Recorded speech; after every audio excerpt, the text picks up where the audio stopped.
Welcome to step 4. The rest is easy from here. After understanding a little bit about our heart and accepting that our heart is open and that we need a little fixing beyond our control, the next step is a heart examination. It's no different than when someone is having problems with their physical heart, as my friend Colleen is about to explain. Hi, my name's Colleen, and I've been a nurse for over 40 years.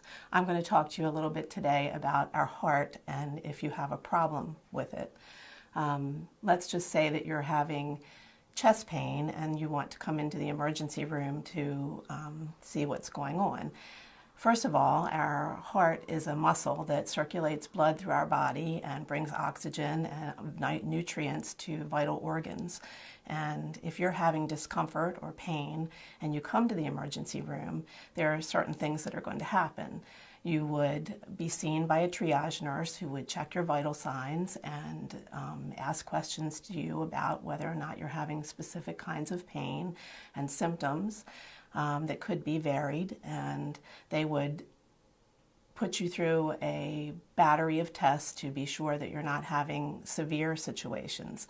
If you're having crushing chest pain or you're having shortness of breath or any of those severe symptoms, they would do an EKG, they would check blood work to see if you have elevated enzymes, and they would possibly do some other testing, an echocardiogram, or tests along that line.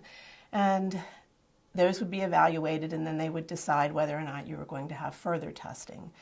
They might need to do a cardiac catheterization, which would require looking into your heart through a tiny camera that is threaded through vessels. And then if they find any defects or problems, you might have to have surgery. That would be determined by the cardiac catheterization, and you would go from there. A doctor would come in and sit and talk with you about these things, and unless it was an extreme emergency, they would, take you right to the operating room, and they'd have to do the surgery in order to evaluate what is going on. Certainly when we have heart problems, you want to act on that right away. If you're at home, you want to call 911 and get there as soon as possible. And that would be it. Welcome back. Most of us don't have to look very long or hard at our own hearts to realize that we need some sort of procedure applied to make our heart well again. I had a very, very hardened heart. I was selfish, mean, cruel to people, and very unforgiving. Hi, my name is Sherry, and I'm a recovering addict.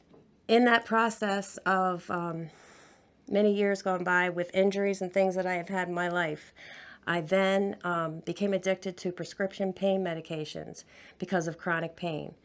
And the first one was Tramadol, and then I went right from Tramadol to oxycodone. Eventually, I was not able to get it from doctors anymore because I was running out too soon and trying to finagle my way to get more.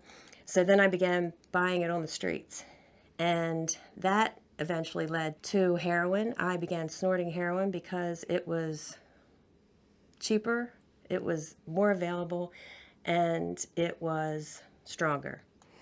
And at that time, I received a warning that heroin was now being cut with fentanyl. Hey, it's Deanna again. So, no one likes a liar, and it turns out that my best friend was lying to me for 6 straight months, lying about who she was hanging out with, what she was doing, and she even went as far as to lie about people dying. This created a lot of unforgiveness in my heart. And after making it through step 5, I was able to finally forgive her. Hi, I'm Rachel. I'm 24 and I'm happily married for about 2 years now. I wasn't always that way though. In my teenage years, I had a falling back and I, got into things that I shouldn't have and, let my heart go to different people and filled my heart with different things. I was going through depression and... Hi, my name is Sharon. I was fighting major depression for so many years. I felt unworthy, unloved, uncared about, and many times I felt as though I wanted to end my life because I didn't think anybody cared. So before we start the official heart examination, I'd like to introduce the power of music. All of us have had our hearts moved in a special way by a particular artist, song, or instrument. There's nothing like the power of music and how it can just take you away from your current situation.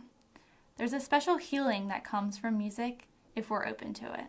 If I can ask you right now, if you haven't already, get yourself into a quiet little place where you remove yourself from as many cares and distractions as possible.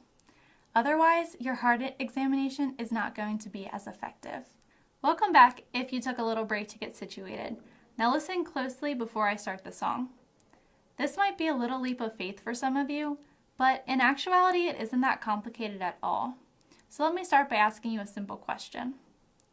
Who would be the best person to give you a heart examination other than the one who made your heart, knows your heart better than anyone else, and knows exactly what's going on right now? Many refer to him as God, Lord, or the great physician. Now remember that the only reason that you've made it this far through the test is because you describe yourself as someone with an open heart. Don't let the concept of God scare you off now. If you feel a hesitation to move on and you weren't so sure about this whole God thing, then click one of the buttons to the side. Otherwise, get ready to focus in on the meaning of this song. Click the link below to start the song, and then be still, listen, and just relax.